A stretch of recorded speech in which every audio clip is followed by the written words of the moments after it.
জি, আসসালামু আলাইকুম। আশা করি সবাই ভালো আছেন, সুস্থ আছেন।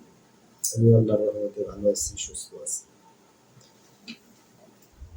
তো আজকে যে বিষয়টা বলতে চাই সেটা হচ্ছে একজন জমির মালিক তিনি যদি তার নিজস্ব জমি একাধিক লোকের কাছে বিক্রি করেন, সেক্ষেত্রে কি হতে পারে?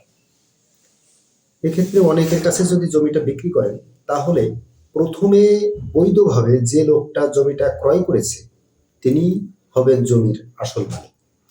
তাহলে পরবর্তীতে যারা জমিটা ক্রয় করছে তারা কি করতে পারবে? এক্ষেত্রে তারা ফৌজদারি আদালতে প্রতারণার মামলা দায়ের করতে পারবে এবং দেওয়ানি আদালতে ক্ষতিপূরণের জন্য মোকদ্দমা দায়ের করতে পারবে। তাই জমি কেনার আগে অবশ্যই সাব রেজিস্ট্রি অফিসে গিয়ে সার্চ রিপোর্ট দেখে জমি ক্রয় করা উচিত, যাতে পরবর্তীতে ভোগান্তির শিকার হতে না হয়। ধন্যবাদ সবাইকে।